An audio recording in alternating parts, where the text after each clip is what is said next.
The top 10 generals of all time, according to math. That's what we're doing today on the channel. You looking forward to this, Sam? I am. I think this is going to be interesting, especially since it's backed up by mathematical equations. Yeah. Stats don't lie, as they say. And I'm interested to see who's going to be on this list. You know, we've obviously done somebody on the channel, which I think is going to be featured here in Alexander the Great. But there's probably going to be a lot of ones that we haven't heard of. And I was going to say, of all time, that's a pretty big pool we're picking from. Yeah.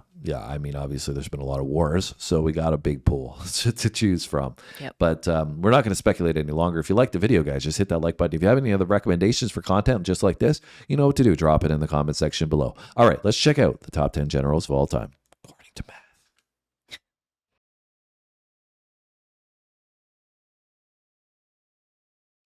Someone went and moneyballed military history. Ethan Moneyball, Arsht just applied watch the that. principles of baseball sabermetrics to the performances of history's greatest generals' ability to win battles. Napoleon? And he came up with a list of the 10 best generals of all time. The math is tricky, but the list is definitive. There are just a few caveats. Although an imperfect source, Arsht compiled Wikipedia data from 3,580 battles and 6,619 generals. Wow. Holy He then crap. compiled lists of key commanders, total forces, and of course, the outcome. The general's forces were categorized and his numerical advantage or disadvantage weighted to reflect tactical ability. The real power is ranking the general's war score, or wins above replacement. The more battles a commander fought and won, the more opportunities to raise their scores. But fighting fewer battles didn't necessarily help. There were some surprises in the model, like the apparent failures of generals like Robert E. Lee. For more modern generals like Patton, who didn't make the top 10, the relatively small number of battles commanded attributed to their absence. For more about Arsht's results, responses to criticism, and his findings, check out our website in the link below. Remember, this list has nothing to do with overall strategy, and it's all in good fun. So just take it easy, internet trolls. Okay, let's get started. Top 10 generals. Number 10, Alexander the Great. Alexander was At born in 10? 356 There you go. BCE, Yep. and he would go on to create one of the largest empires in the ancient world. He earned his first victory in battle at the age of 16 and became the king of Macedonia at the age of 20. Alexander was a great strategist. In fact, he won every battle that he himself commanded. But since his life was cut short and he had only 9 battles from which to draw data, it leaves the model very little to work with. That makes sense. Still, the conqueror of the known world is ranked much higher than other leaders with similar numbers, including the Japanese shogun Tokugawa, German Field Marshal Erwin Rommel, and Confederate General J.E.B. Stuart. It should be noted that Alexander's per-battle war average is higher than anyone else's on this list. I would say. Number 9, Georgy Shukov. Don't know. Georgy Konstantinovich Shukov is perhaps the most acclaimed Soviet commander from World War II.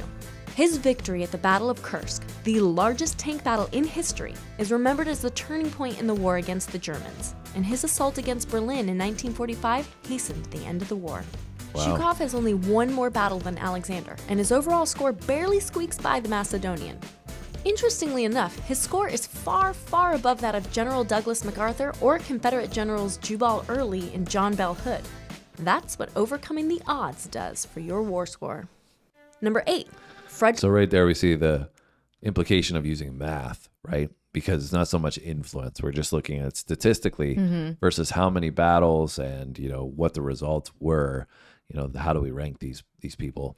And, you know, but if you looked at influence, obviously Alexander the Great conquered, like, you know, Yeah. the entire world at that time. Yeah. So, you know, the generals according to math will be different than if you rank the generals according to, you know, what their reign was or their influence and Yeah. cultural history and anything else, right? Yeah, that's also something I was thinking, because at first I was kind of surprised about Alexander the Great being at 10, but then I was like she mentioned that he was killed early on in life when he was young. So like, had he have lived on to be much older, he might have had a ton more battles, which then would have changed his scoring, right? But because he was killed early, like he only had 9 battles. Yeah. Frederick the Great, don't know him. Frederick the Great. Frederick II ruled Prussia, a powerful kingdom within the Germanic Empire during the 18th century. His military prowess expanded Prussian lands, and his political influence brought Prussia to the front of European affairs. Ruling for more than 40 years and commanding troops in some 14 battles across Europe earned the enlightened Prussian ruler the number 8 spot on this list. His per-battle average was also lower than Alexander's, but on the whole, he was just a better tactician. I don't know about that. I'm biased. Number 7. Here. Ulysses S. Grant. Civil War. Ulysses S. Grant led the Union Army to victory during the American Civil War and went on to serve as President of the United States from 1869 to 1877. Grant's performance commanding Union troops in 16 battles earned him the 7th spot on this list, as well as the U.S. presidency. Although his performance on the battlefield is clearly much better than those of his contemporaries, it should be noted that his Civil War arch-rival, Robert E. Lee, is so far below him on the list that he actually has a negative score. Oh. Number 6. Hannibal Barca. Hannibal is notoriously considered one of the greatest military strategists of all time, and the greatest enemy Rome ever faced. Born in 247 BCE, he was a general of ancient Carthage known for his conquest of Hispania, the Second Punic War, and the Roman Seleucid War. Hannibal, once captured by Scipio Africanus, is believed to have given his own ranking system to Scipio once the two started talking. His personal assessment wasn't far off from the truth. He listed Alexander the Great and himself as best, both of whom are in the top 10, even centuries later. Wow. Damn. Number insane. 5. Khalid ibn al-Walid. Al-Walid was a companion of the Prophet Muhammad and one of the Islamic Empire's most capable military commanders. His leadership united Arabia under a single leader for the first time in history. He's known for commanding the forces of the Rashidun army under Muhammad and his successors of the Rashidun Caliphate.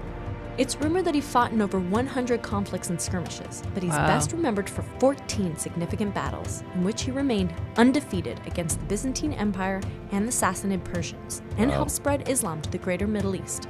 Compared to others who fought similar numbers of battles, his score eclipses even Frederick the Great. Number 4. Takeda Shingen. Being one of the best military minds in feudal Japan is really a big deal, because almost everyone seemed to be a military mind, and being better than someone else might mean you get challenged to a duel. After 18 battles, the Tiger of Kai reigned supreme, in Japan anyway. During the 14th century, Takeda Shingen was a prominent daimyo, or feudal lord, renowned for his military prowess and aggressive tactics in battle. His domestic policies, including systems of law, taxation, and administration, were later incorporated into the shogunate that would unite Japan. Number 3. Arthur Wellesley, 1st Duke of Wellington. Though he would become Prime Minister, Wellesley is best known for his military accolades. It's a pretty big deal to be the guy who delivered a solid defeat to the man they called Master of Europe. Napoleon's old nemesis, the Duke of Wellington commanded famous victories during the Napoleonic Wars, including the defeat of Bonaparte at Waterloo. Like Takeda Shingen, his nearest challenger on this list, the Duke saw command of 18 battles, but his war score is considerably higher. Number 2. Damn. Julius Caesar. Oh, I forgot about Julius Caesar.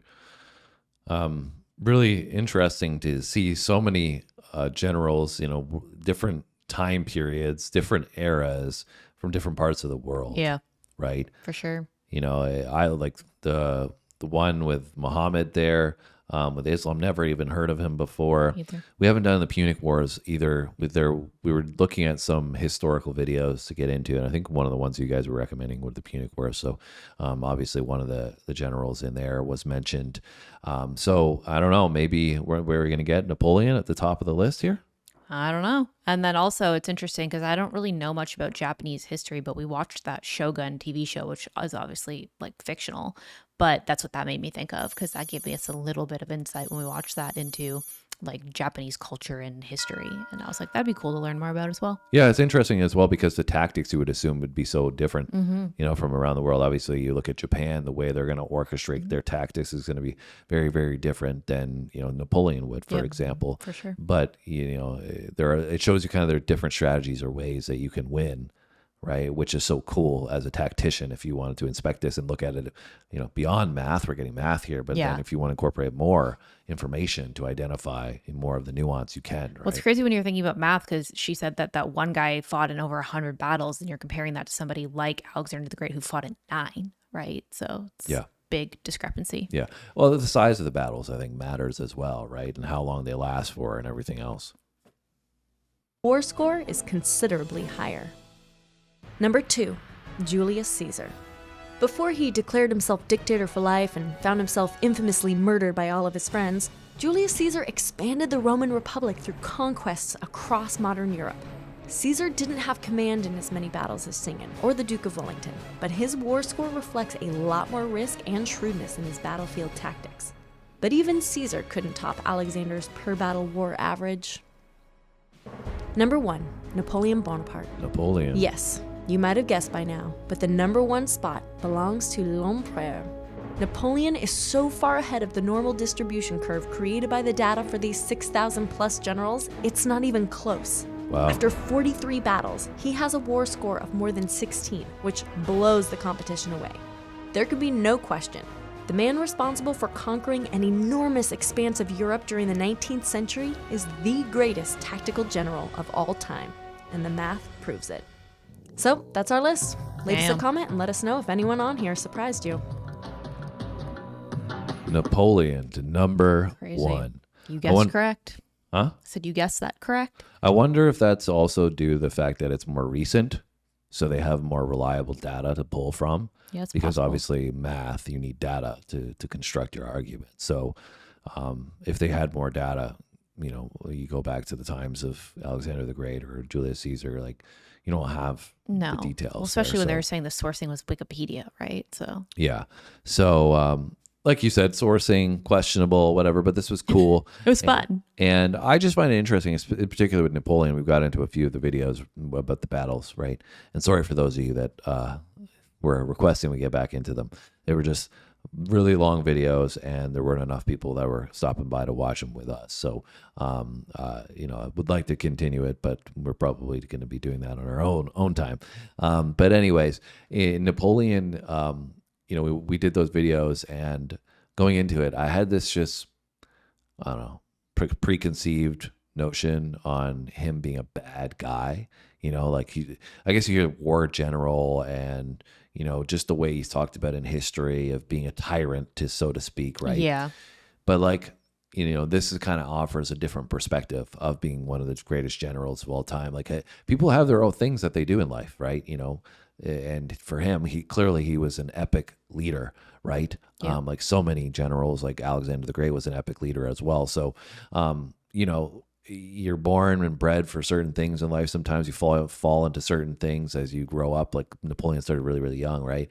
And then that is going to be where your life trends to. So I just find it interesting. We see he's ranked number 1 here, but going into our ideas or concepts of who he was prior to the channel, I would never have placed him at number 1 in anything, but I'd never thought about him just from a perspective of a general, right? Yeah, for sure. And the tactics and the strategies and his fighting or I guess battle IQ and all that kind of stuff. Yeah, and a huge Yeah. influence on history for For sure. sure. So that was I'd be curious to know if there's anything out there that's kind of ranking the generals or kind of the leaders, but like you said before, from more of a cultural influence, or obviously this is really cool to see because they're just looking at the math, but other ones that are according to other things. Well, look, give us your top 5 down below. Your top 5 And why. generals.